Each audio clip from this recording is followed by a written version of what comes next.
I don't know. What happens in the winter is, I guess the really bright stars I know. become visible. Thank you all for coming. Yeah, that would be wisdom. If I get up early enough. Let's get started. Let's get started, yeah. Many of you have already heard a lot of what I'm going to present on Ecuador because I've been doing this for over 20 years with the support of the church. It started with a cholera epidemic in the Santa Elena Peninsula of Ecuador back in the mid-90s. And the Rotary Club, Rotary International, and started in Oregon, started a program called Salud para el Pueblo, which was an environmental health, public health program to address the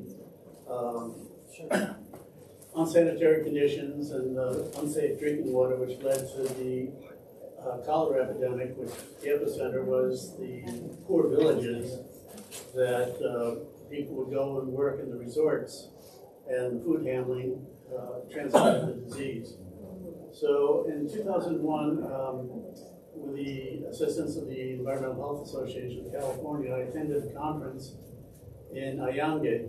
The conference itself was, conference, I'm not a big meeting fan, but the week afterwards, we were assigned to a village to do a needs assessment.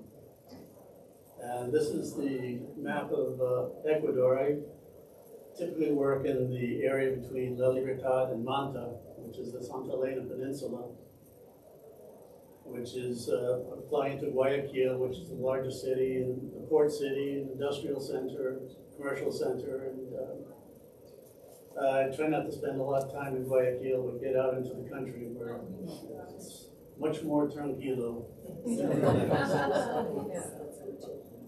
So I was assigned to the village of Sitio Nuevo to do this needs assessment.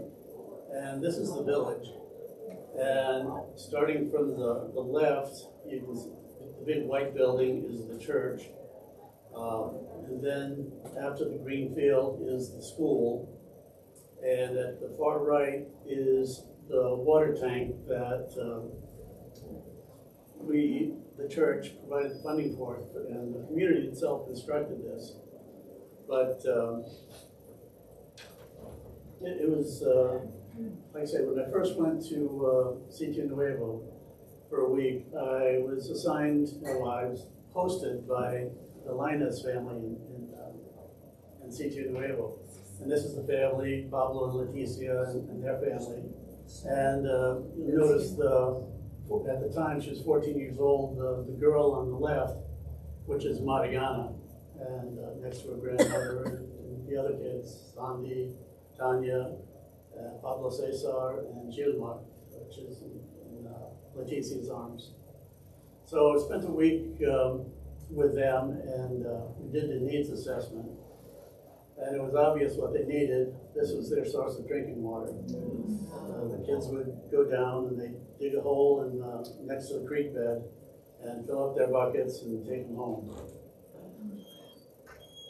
So we came up with a simple design, constructing a well, hand-dug well, with a pump and a transmission line, and then a distribution lines so that there'd be a hose bib for every 7 or 8 families.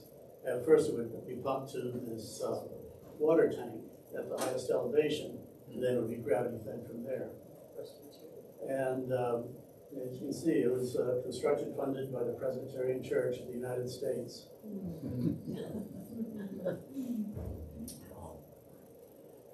Since that time, the system has expanded. Now most people have water. They've developed a water committee, and they have people paid to have a connection. So most homes have water directly piped to their homes. Will you tolerate questions? Yeah, anytime. Was the cholera from the water? Cholera and the inadequate sanitation, because inadequate disposal of human waste. So led to then, contamination did of you drinking water. insert some kind of water filtration in the system?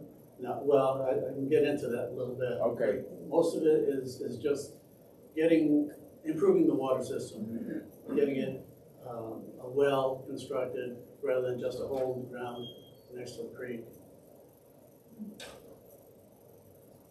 This is my friend Massimo on his farm. Like I say, I've been spending time with these folks for 20 years now, and yeah, it's like family. And I initially went down there, and it was our 2001 Easter offering, 1 great hour of sharing, provided the funding necessary to construct this water system for Sitio Nuevo. And my initial thought was this was going to be a one and done deal. I was just going to go down, attend this conference, go to the beach, drink some beer, and but God had other plans. After the water system, other folks came to me with proposals for other development projects. And one of the first ones was chicken raising projects. So we had a number of families. This is Augustine and Alberto and their wives, and we funded a chicken raising project. We bought the material to construct a chicken coop and the first 100 chickens in the feed, and went from there. We got a number of them. Unfortunately, a large chicken farm, came in industrial size, so it's no longer economically viable for these 100 chicken farms. Another project, the Sitio Nuevo is known for this artisan work, and this is tagua. It's from a type of palm tree, and these are the seeds. At the bottom you can see the seeds, and they carve to make these Napkin rings. trinkets or whatever to sell for the tourists. But there's a lot of that has gone by the wayside, and but we initially provided funding for a number of Dremels to help with the carving of these hardened seeds, which are called, and it's another name is vegetable ivory. And before plastic, this is what a lot of the buttons were made out of. Oh, no, it looks like onyx. It's a hard seed, and like I said, they call it vegetable ivory because it is similar.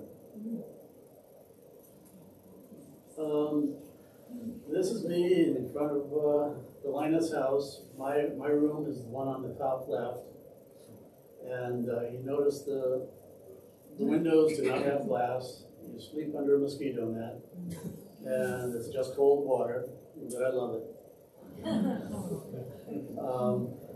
One day I was just hanging out in front of the house. I might be reading, or someone would stop by, and we'd just be talking. And a friend of mine, Javier, came by and said, "Oh, Roberto, you're going to go to the soccer match?" I said, "Oh yeah, sure, I love soccer." And then the parade, and I said, I'm not a big parade fan, but I'll watch it. So I'm sitting there waiting for the parade to start. Then finally Javier comes by and says, "Roberto, come on, the parade's going to start." So I had to lead the parade.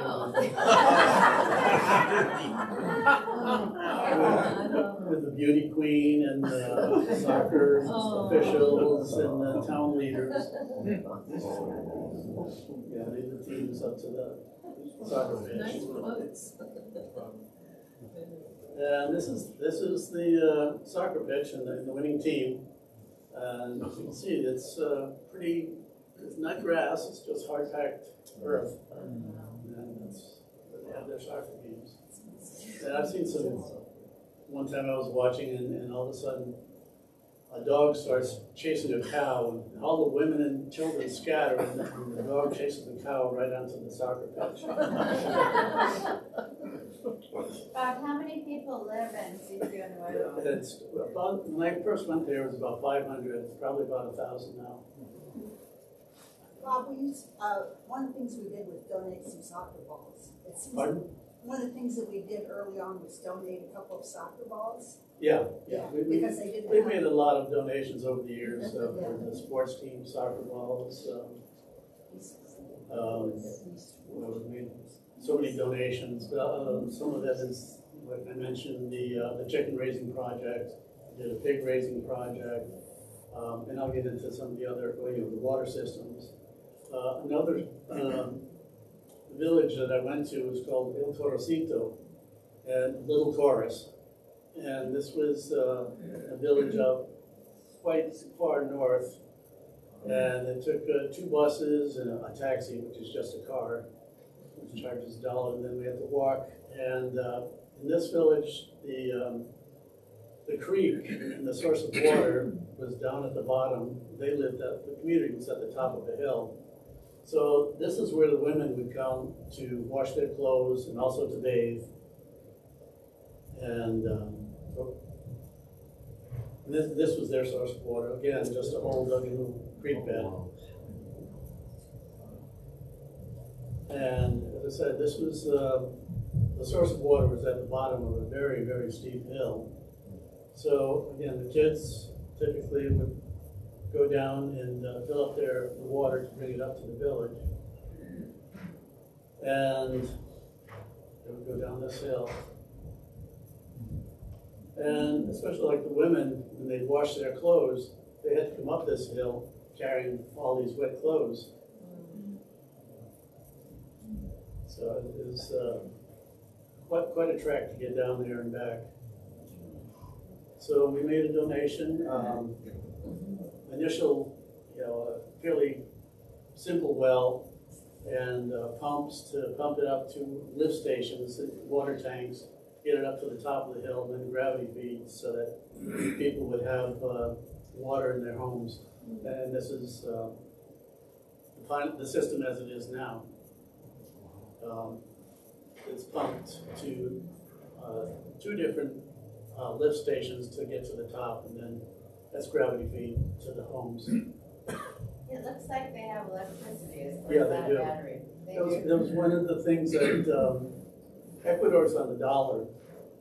And what happened is, I forgot when it was, but they, a president took out loans from the World Monetary Fund and the World Bank, and he electrified the country, essentially. I mean, they put in a lot of hydroelectric dams from the Sierras going down to the Amazon. So they provided electricity to most of the country. However, they also went into debt. And so, but there is electricity throughout most of the country, although maybe spotty at times. And that's it. I look around and the outdoor pictures that you have there look like the sky is covered with fog. Yeah, a lot of it is. It is what they call it. Can't think of the word right now, but it is overcast and light mist oftentimes. So this is another village that we went to that I've been invited to. Like I say, I get no shortage of projects proposed, and one of our earliest projects was working with women's sewing co-ops,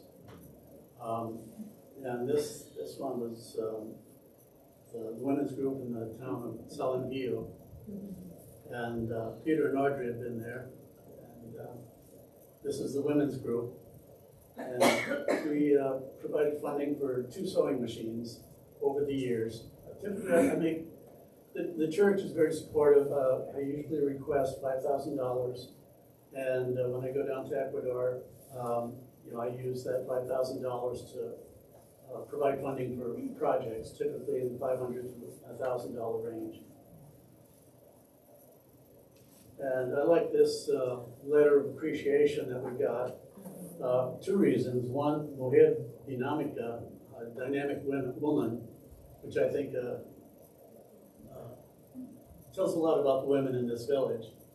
And also, they think that I'm the president of the Presbyterian Church in the United States.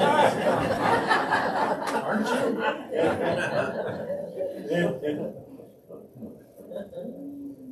And this is the workshop. They built a workshop, and our last donation was for a roll-up door. And you notice the watermelons on the floor, on the ground there.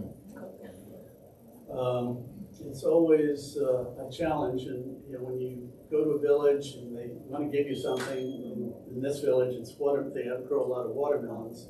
So going back on standing up on a crowded bus with a watermelon on it, it's a challenge. Yeah. It's worth it.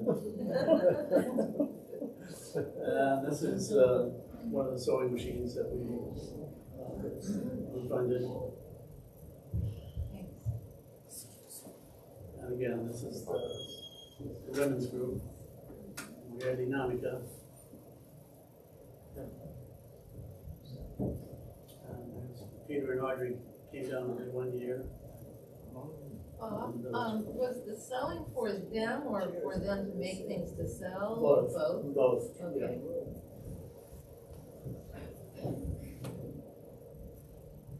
So this is, Jack, in answer to your question, one of the things we first tried was, this was a water with blessings water system, which went through a series of filters and then ozonation to provide disinfection. But unfortunately, it proved not to be cost effective because you have to pay for an operator, and Guayaquil isn't that far away, and they have a lot of water, and people truck in water, and they buy bottled water.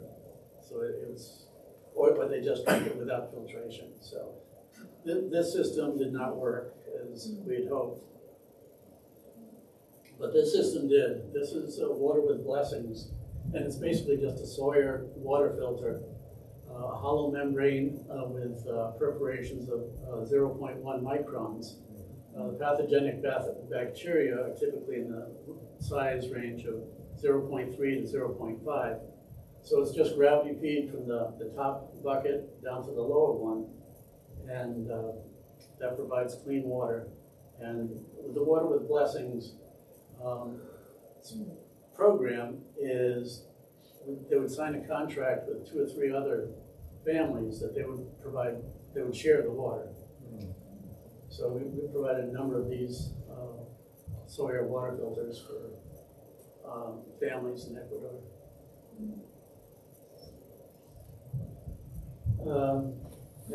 In a perspective on what we're dealing with, I partnered with a friend and a number of friends with Rotary clubs here in Santa Rosa, and we obtained a grant from Rotary International to construct these bathrooms at 2 rural schools. So these are 4 stalls and a hand washing station, and have a ribbon cutting ceremony for a bathroom. And Bob Shoulders was there with me at this time, and we had two meals, and I was surprised the first time at this village. They killed a deer, so we had venison, and I didn't even know they had deer there. And then we went to another school for the second inauguration. We had another big. We were sitting at the main table. We get the biggest portion of food, and the second one we were already stuffed, and we got a big plate of rice and chicken, and then we noticed all the school kids. I mean, they're just getting rice with broth.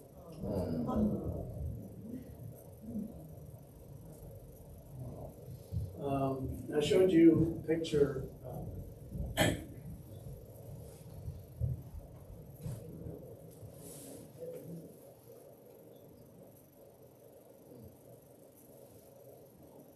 First year,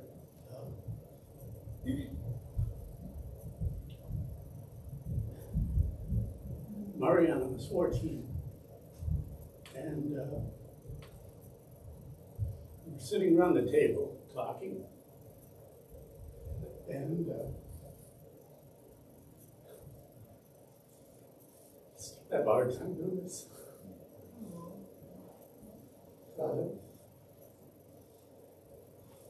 She was asking a lot of questions. And so I asked her, well, what's your favorite subject in school? And her father, she got quiet. Her father explained, well, she finished school 2 years ago. School just went up to the 6th grade. So Bev and I provided support to her to go to the equivalent of a junior high where she learned to be a seamstress, and she also had educational courses. She wasn't much a seamstress, but she loved the academics. And she became the first girl in this village to graduate from high school. And then the first person ever to graduate from university.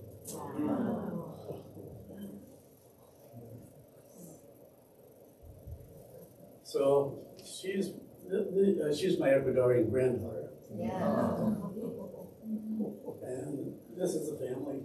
Last time I was down there. Now, Bob, you look like a giant among these people. If they played basketball, I'd be the center.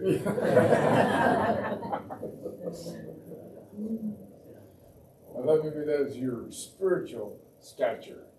Now, I gained so much from them. It's unbelievable.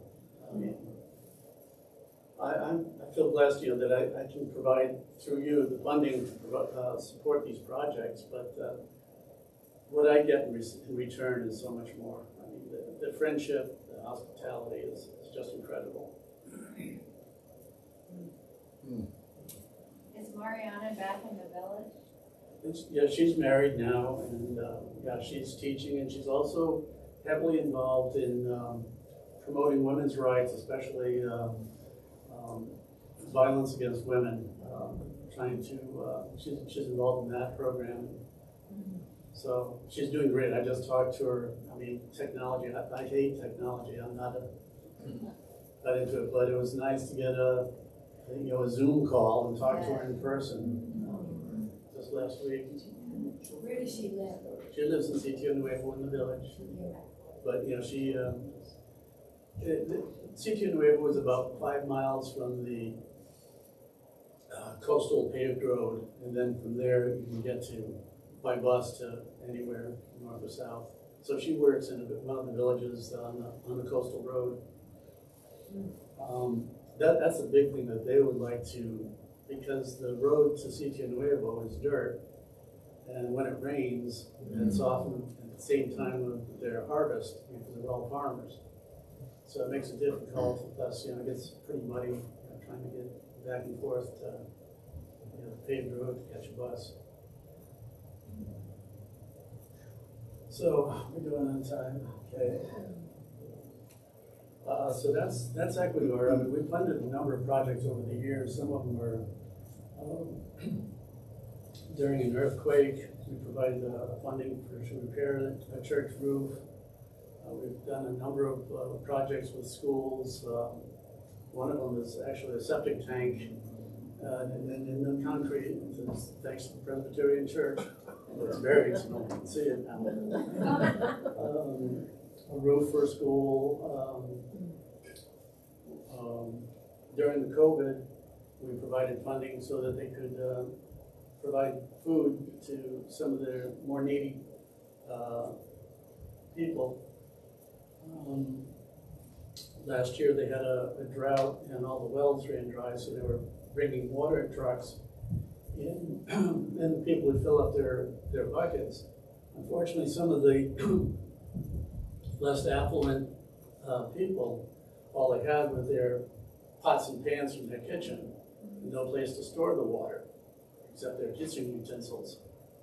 So we made a donation and bought 300 fairly large capacity buckets, plastic buckets, which were distributed to folks down there. Water systems we've been working on. We've also, it's kind of weird, but we've provided funding for pews in the Catholic Church. So you go into this little church, Sitio Nuevo, and on the pews it says, donated by the Presbyterian Church. How do you cooperate with the Catholic Church now? I've heard there's competition. Yeah, there is.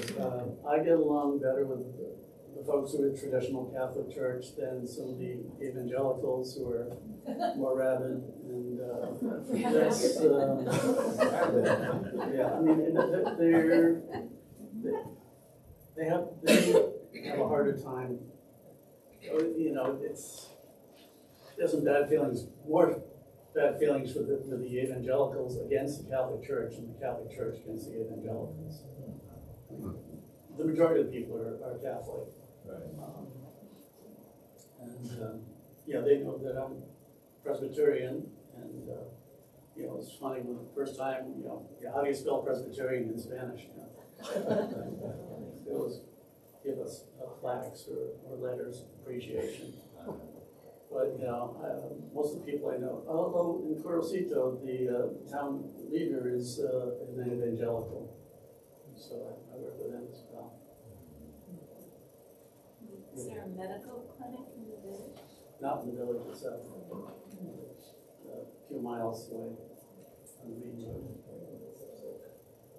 But we have also supplied medicines and taken out to the village and had distribution and doctors on site saying they need this, they need this. Which helps in that area. What the price, like, or do you have any idea what the cost of some kind of pavement, gravel or something would be for this road? For the what? Oh, no, I don't. It's, they've requested it from the municipal government for years. Right. But I can try and get an estimate, but like I say, it's about 5 miles. 5 miles, yeah, it'd be pretty much probably.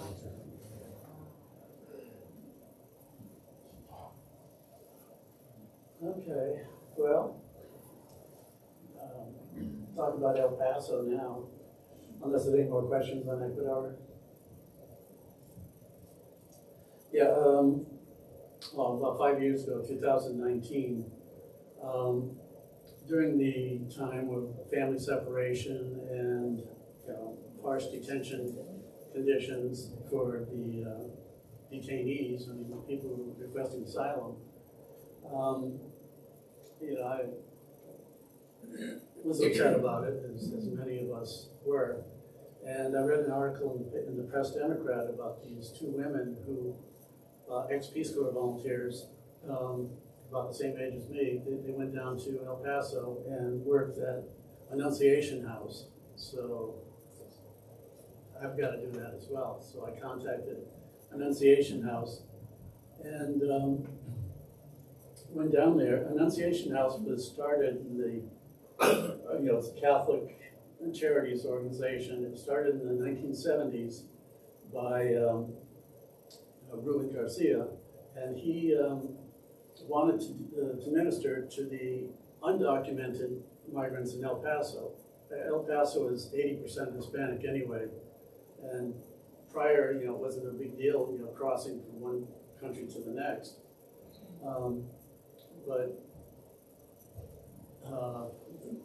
the city provided services for people with papers, documented folks, but those who did not were, you know, suffering. So they started this program to minister to the undocumented folks in El Paso. And he contacted Mother Teresa. And Mother Teresa has been to El Paso, went to El Paso twice, and she was very supportive of this program. So that's how the El Paso, well, this started. But then during, well, I was down there in 2019. And prior to that, the Border Patrol and ICE, Immigration Customs Enforcement, one time just, you know, people, they were released from detention with court dates and whatnot, but they just dropped them off in the middle of El Paso in the middle of the night. So the city of El Paso said that, you know, this is unacceptable. So they started a program in collaboration with all the other churches and with Annunciation House as the lead to have, when these refugees were released from detention, that they would be released into the custody of Annunciation House. And they had to provide at least 30 minutes notice before delivering what we call our guest. These were our guests. So the first time I was down there, well, when I got down there in 2019, I arrived like on Saturday afternoon and still didn't know where I was going to go. They said, you'd get a phone call. So that afternoon, they gave me a phone call and gave me the address of where to go. And this is the refugee center. It's in an industrial area of El Paso. There's a large abandoned factory warehouse. And this is where when people were released from detention facilities, and again, these were people that were on parole. They had a court date in a certain city. They were released into our custody. Well, not so much custody, but delivered to us. You know, and I know immigration is a complicated and controversial issue, so the church, you know, I did not ask for any funding for the church on this. I just paid my own way. After that, everything was provided. But this was the albergue, the refugee center, and it held 1,000 guests. And this was my room. It had all the cardboard boxes you wanted for furniture. Nice view, too. Yeah. No windows, no windows. And the pictures, huh? Typically, there were about 5 or 6 long-term volunteers that, you know, provided the staffing, along with 4 or 5 short-term volunteers like myself who served for 2 weeks at a time, and then community volunteers. So we were not allowed to take pictures inside the building, so these next few photos are afterwards, and when there were we weren't allowed to take pictures of the guests. And there were a number of reasons for that. One, we went down there right after I went down there after the massacre at the Walmart, where some young man from Dallas drove 8 or 10 hours to massacre 24 Hispanic people in the Walmart. Also, I found out later, the next time I went down there, that some guy got in. I mean, security was tight. We didn't want people who weren't supposed to be there in. And he was subsequently one of the January 6th insurrectionists. And he got in with a camera. But this just shows, you know, the empty area. That pink areas in the back is where my room was. And these were overflow areas, but it was a huge building. And this is where we do intake. The process would be as such: the ICE, Immigration Customs Enforcement, would give us a half an hour notice, and the buses would come in, and we would do intake. Take their ICE number, the names and ages of all the family members, because these were typically families that were coming in, men, women, and children. Their ages and their sponsors' name, address, and phone number. And we would contact the sponsor and tell them, so-and-so is here, they're safe, they're in El Paso, they're not in Dallas or Houston or any place else, they're in El Paso. Make the travel arrangements, either plane or bus, and call us back. And once you have the confirmation number, we'll get them to the airport or the bus station. In the meantime, the mission statement of Annunciation House, I was hungry and you gave me something to eat. I was thirsty, you gave me something to drink. I was a stranger and you welcomed me. I was naked and you gave me clothing. And that was our philosophy. I mean, these were not refugees or detainees or immigrants or documented or undocumented. They were simply our guests. And that was the most important thing that happened when they were released from ICE custody off the bus. Oftentimes they had no idea even where they were. I mean, they were tired, scared, but also glad to be where they were. And we told them that, you can leave anytime you want, but if you do, you can't come back. But if you want a meal, a place to sleep for a night, while you make contact with your sponsor, you're more than welcome. You're most welcome. There were a number of jobs that we did, but the hardest one, and I thought it was weird, when you read Matthew about, I was naked and you gave me clothing. That was the toughest job of all, because people, they came in with just the clothes on their back, or sweatpants and t-shirts given by ICE, and they didn't want to travel by plane or bus, and these uniforms of a detainee, and they wanted clothing, but so we didn't have the staffing, to go through all the donations, and people wanted to come in and get clothing, so it was difficult. Telling people, you've only got 5 minutes to pick something because there's a line out the door if people want clothing. Oh, difficult business, right? Well, you should mention that a lot of them came with clothing that was taken away from them. Yeah, sometimes you hear some of the stories. We didn't really question them because a lot of them, they've been traumatized. But he said, one of the guys said, we bought all this new clothing to come to the United States. But once they requested asylum and were taken to detention, all their clothing was thrown away. So, I remember one of the things that they'd ask for is shoelaces, because they took away their shoelaces. Anyway, so we'd. Why did they take away the shoelaces? And this is suicide, or I don't know. Weapon. I don't know, but these were mainly families, men, women, and children fleeing. And that's the other thing. It's when I first went down there, the first year, we were getting 200 or 300 a day.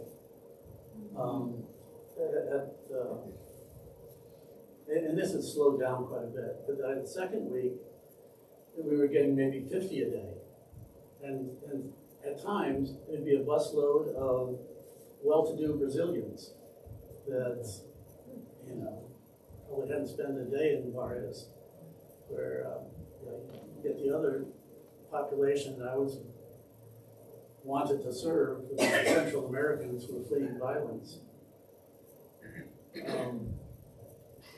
So you never knew who was coming in, but they were all our guests.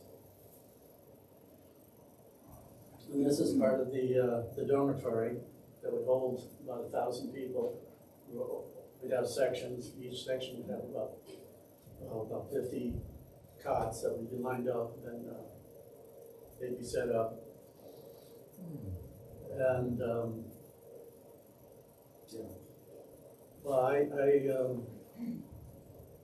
I'm a retired environmental health specialist, so we all took leads on certain roles, but we all did intake when the buses came. We all had to do that, but some were more, serving food.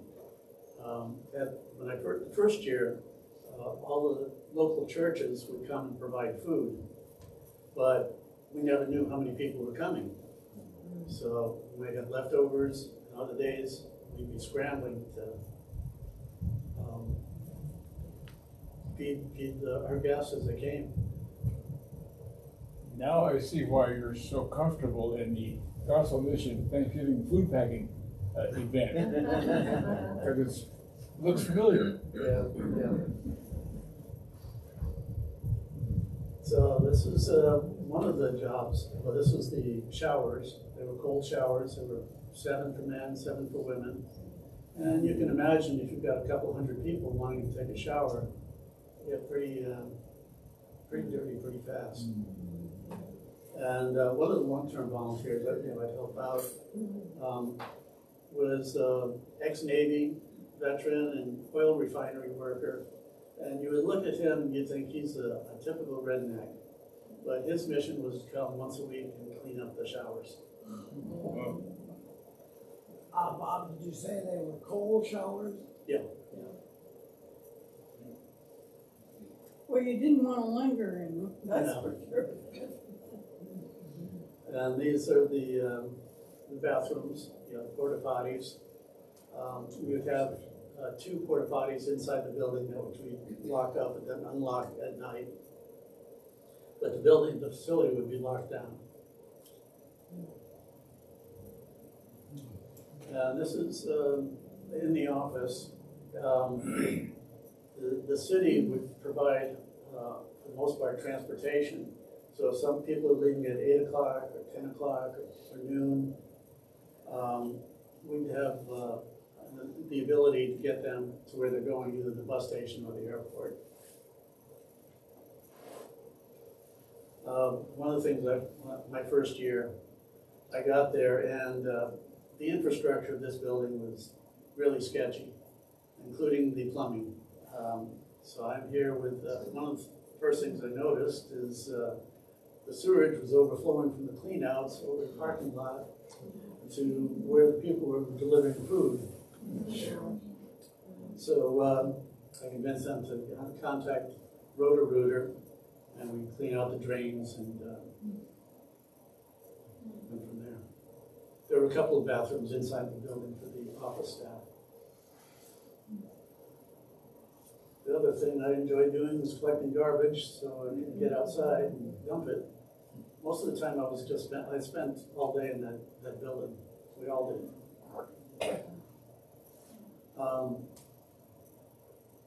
So the second year I went there, this was in 2019. 2011, I went back again. 2020. In 2021. So the first time was pre-COVID. The second time was during the COVID epidemic. And initially we, having less than 50 people. At one time there was only one person. That's why I was able to take those photos of the dormitory. So you're thinking, wow, come all this way here. There's one person. But then, if you remember, back in 2021, where there were a group of Haitians on the border, and the Border Patrol or whoever was, they were having a tough time. They eventually shipped them all here to El Paso. So they came on a bus for 8 or 10 hours. And we took 600 a day for 2 days. And they speak Creole French. And some of these folks spoke a little Spanish, and we weren't able to contact their sponsors. We left that up to them. But we had 600 a day for 2 days. And this was like the last few days before I left. So the last day, and we're working 12 hours a day. We ran out of food. But then the El Paso stepped up and got boxes of fried chicken, boxes of pizza. So the last day, I needed a rest, so I figured I'd do laundry. Oh, This is wow. one day's laundry. Cot covers, blankets, and towels. And for my first year there, I remember, I met Ralph. Ralph was he was dealing with cancer. He was a long-term volunteer. And a lot of people thought he was just an old curmudgeon because he spent all his time in the laundry, washing laundry, just going out to go to the dining hall to eat, pick up the dirty laundry and deliver the freshly laundered stuff. And I remember he told me once that every towel is a prayer. That really stuck with me. So, like I said, that last day, I needed a relaxing day, so I just did laundry. So the dead boys. Like I said, the first times when we were in the refugee center, you're not allowed to take pictures of the guests. So I just took some of these photos of pictures that some of the kids drew. And you can see what they...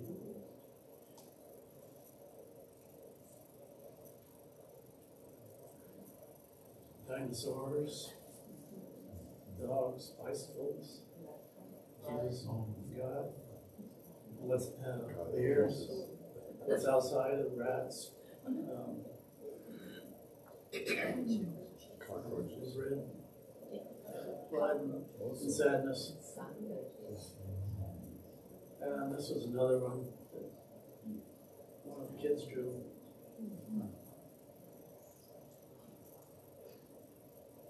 And this is the second year, our team of short-term volunteers. Carol on the right is a retired school teacher from the DC area. Angela was a long-term volunteer, and she was from Manchester, England, and studying to be a nun. And Mary was a social worker, and Mary Noel's sister from Ohio. And this is just took a picture of there. The third time I went back, I contacted Mary, Carol, and Karen, who actually took this picture, who was a lawyer in San Francisco. And I told them I'm going to go back because I thought Title 42 was going to expire. And we're expecting a rush of people. So Mary came back and said, "Oh, I want to come back too." So, but by this time, because the number of guests had gone down considerably, and the lease on that building was so expensive and so many needs on the infrastructure that they no longer have that facility available. So this is Annunciation House, the first house, and this is where I worked the third time I went last year in January. And the guests were housed in a number of churches throughout the El Paso area. Most of them held like 25 to 35 guests. This one we had 55. And it was pretty much equally distributed between men, women, and children. And these were undocumented folks that came over because they were afraid if they waited too long, they would, and if they came across, they were sent back, they would not be able to apply for another 5 years. So they took their chances and came, and hoping to get document, court date, and apply for asylum. So we had, I was one of the, in charge of the house, along with a long-term volunteer. And we provided, they had a schedule. And these folks had already been there for about a month. Everyone was assigned duty, making breakfast, lunch, or dinner, washing dishes, cleaning the dining room, cleaning the bathrooms, cleaning the hallways. So everybody had a job, There were 55 of us, and notice some of the guys, these were, we call them wall falls.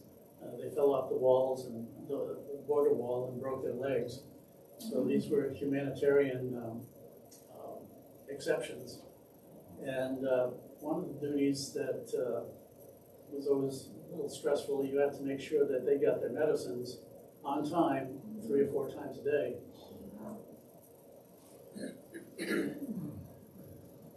These are just some of the kids. And another, one of the most stressful, the one I did the most praying about, we had a number of pregnant women, and Yorheli was, she's Venezuelan, and she was several days overdue. And we had to spend, we were in charge one night a week, well, not one night, we took turns sleeping in the office in case of emergencies. Typically, lights went on at 6 o'clock and not out at 10, but we had a fold-out cot in the office, and one of us slept there overnight in case of emergencies. So even though if she did give birth, the procedure was just to call 911, I still didn't want to have to be responsible for her giving birth in the middle of the night. But this is Mary Bull, and she's a long-term volunteer. Actually, she's been there for almost 10 years, working with Annunciation House, and that's Yorheli's baby. This is a sign that was at the Walmart massacre site and memorial, and there were a lot of signs, but I took this one first year I was there. I like the verse. Yeah, the Lord is close to the brokenhearted and rescues those whose spirits are crushed. Then hate will not divide the borderland. So that's it. Any questions? Like I said, I appreciate all your support. I mean, financially and prayerfully, always. Yeah. I do have a question. In Annunciation House's policy, every intake has to have a sponsor, right? Yeah, well, these are folks that have been released by Immigration Customs Enforcement. So they've already been vetted, so to speak, and they're on like probation. They have a court date in the city close to where their sponsor lives. So once we contact their sponsor, we get them to the bus station or the train station or the airport. And their sponsor is responsible for getting them the transportation. That helps me feel better about you being there, because when you were saying you were where you were, I wasn't aware that it was an intermediary sort of venue. Yeah. Because if you were at the border with people who haven't been vetted, I was worried. No, the majority of these, there were some humanitarian releases, and they were difficult. I mean, because it was hard. I mean, like the family who came in, the husband drowned crossing the river. How do immigrants find sponsors? They usually have relatives here in the States. Oh. They've been here. They know somebody from, it depends on the city. Well, most of them have people that are already here in the States, relatives or distant relatives. And it's funny because you think, why is this family going to Arkansas or Iowa? That's where the meat packing plant is, or the chicken farm. So, if they have a relative who already has a job. Are relatives of therapy documented people, or? I just read an article in the paper about the farm workers that are aging, and they pay into Social Security, but they don't get any benefits, and now they're aging population. 40% of them are undocumented. But how can they be sponsors? I mean that just seems interesting. That an undocumented person can be a sponsor. Someone says, and again, immigration is so complicated and controversial.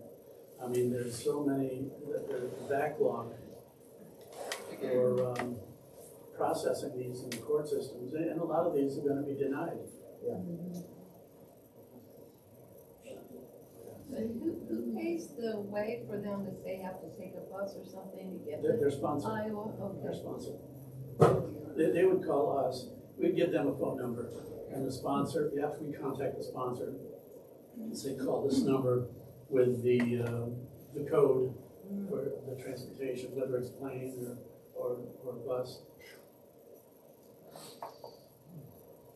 I want to say something before everybody slips out. I had to almost physically walk out of the building before it was taught. This is hard for me to do.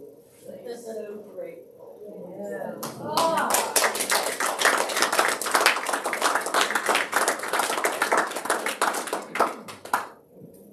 Yeah, this is the hard part for me. I mean, going to Ecuador and El Paso is, I love it. You know, I'm such an imposing person at this. I couldn't say no. Good Yes. job. Thank you, thank you, thank you. So where are you going next? Ecuador, When's that? sometime after the first of the year, I'm not sure. Right now, Ecuador's has a lot of problems. Violence, political, town leaders have been assassinated, kidnapping, so they tell me it's not safe to go down there at this time. They're hoping with the new president that things are going to improve. The area that I go to is fairly close to the Colombian border, so there's a lot of drug cartels that have come down, and plus there's a lot of open coastline. So you don't have a project yet? Yeah. I usually, when I hear from them, and again, these projects are usually $500 to $1,000 range. Thank you for all you do. Well, thank you.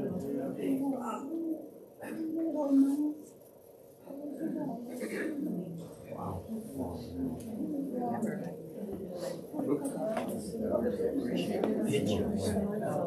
Yeah.